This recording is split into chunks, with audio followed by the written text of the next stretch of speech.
حضرت امام جعفر صادق علیہ السلام فرماتے ہیں کہ جب نوح علیہ السلام کی وفات کا وقت آیا تو انہوں نے اپنے اطاعت کرنے والوں کو جمع کیا اور فرمانے لگے کہ میرے بعد حجت خدا کی غیبت کا دور ہوگا جس میں باطل پیشوا اور بادشاہ ہوں گے، اور پھر خدا تم میں میرے قائم کو ظاہر کرے گا جس کا نام ہود ہوگا، جو خدا کے پسندیدہ ہوں گے، صاحب وقار ہوں گے اور خلق و صورت میں مجھ سے مشابہ ہوں گے۔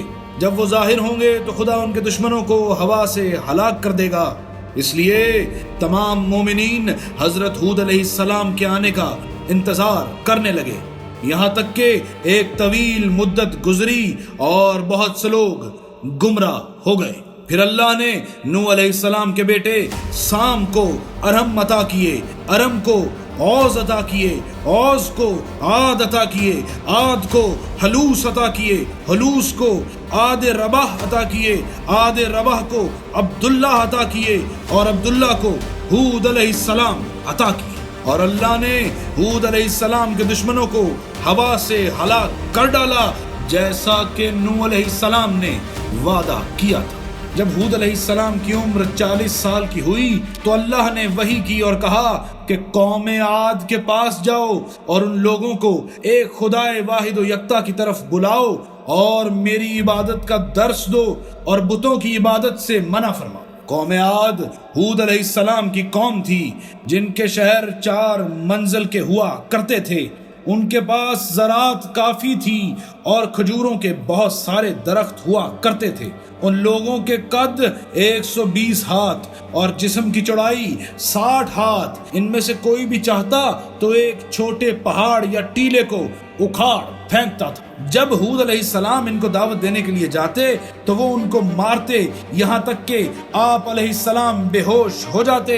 پھر ایک دن اللہ نے جبرائیل علیہ السلام کو بھیجا اور کہا کہ ہود، ہم تیرا روب ان کے دلوں میں ڈال دیں گے اور پھر یہ تجھے مار نہ سکیں گے۔ اور پھر اللہ نے ہود علیہ السلام کا روب ان کے دلوں میں ڈال دیا۔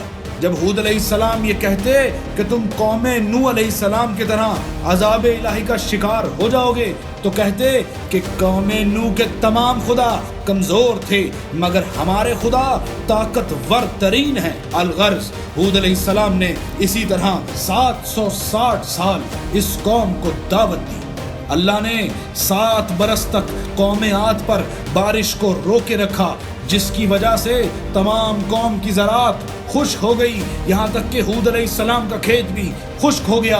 ایک بار ایک گروہ حضرت ہود علیہ السلام کے پاس اس واسطے آیا کہ اپنے شہر کے لیے دعا کروا سکے تو دروازے پر ایک بوڑھی عورت ملی جس کے بال سفید تھے اور ایک آنکھ خراب تھی۔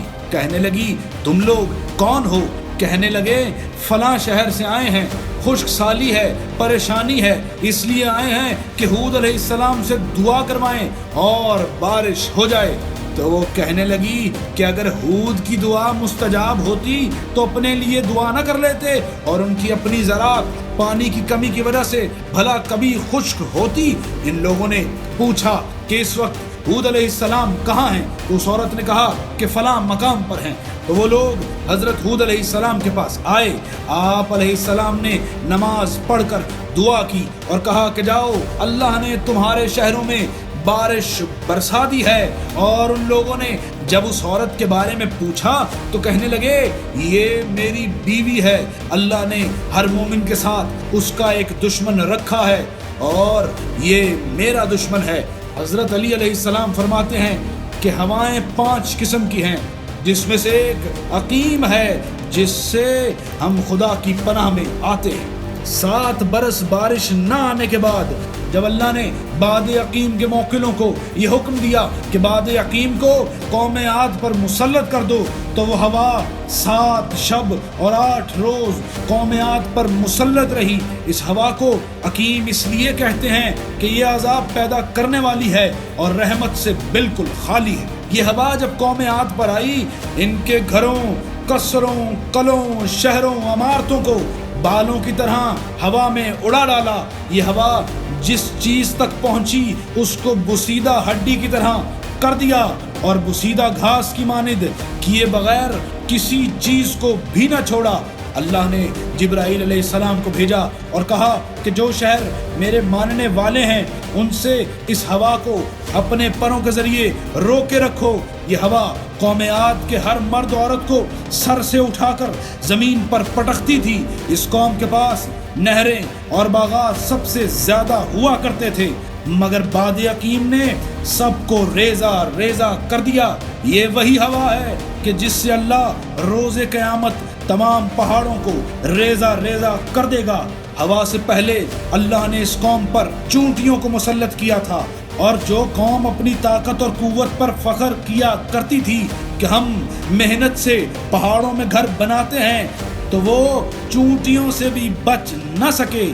جب ہوا آئی تو ہود علیہ السلام نے ایک حیاتہ بنایا کہ جس میں ایمان والے آ گئے، اور ہود علیہ السلام اور ان کے ایمان لانے والے اس میں بچے رہے۔ قوم عاد کی ہلاکت کے بعد حضرت ہود علیہ السلام مکہ میں ان لوگوں کے ساتھ مقیم ہو گئے جو آپ علیہ السلام پر ایمان لائے تھے۔ امام جعفر صادق علیہ السلام فرماتے ہیں کہ جب ہود علیہ السلام مبعوث ہوئے تو سام بن نوح علیہ السلام کی اولاد آپ پر ایمان لے آئی، جن کو ہود علیہ السلام کے اوصاف نوح علیہ السلام نے بتا دیے تھے، مگر دوسرے لوگوں پر اللہ نے باد یقین کو بھیجا اور ہلاک کر ڈالا۔ ہود علیہ السلام نے مرنے سے پہلے ان لوگوں کو صالح علیہ السلام کے بارے میں وصیت فرمائی اور ان کے مبعوث ہونے کی خوشخبری سنا ڈالی، اور فرمایا کہ پھر سے غیبت کا دور ہوگا جس میں سرکش لوگ غلبہ کریں گے، اور پھر اللہ مومنین کی حفاظت کے لیے صالح کو بھیجیں گے۔ سامعین گرامی قدر، میری دعا ہے کہ اللہ ہمیں انبیاء کے قصوں سے ہدایت لینے کی توفیق عطا فرمائے۔ الہی آمین۔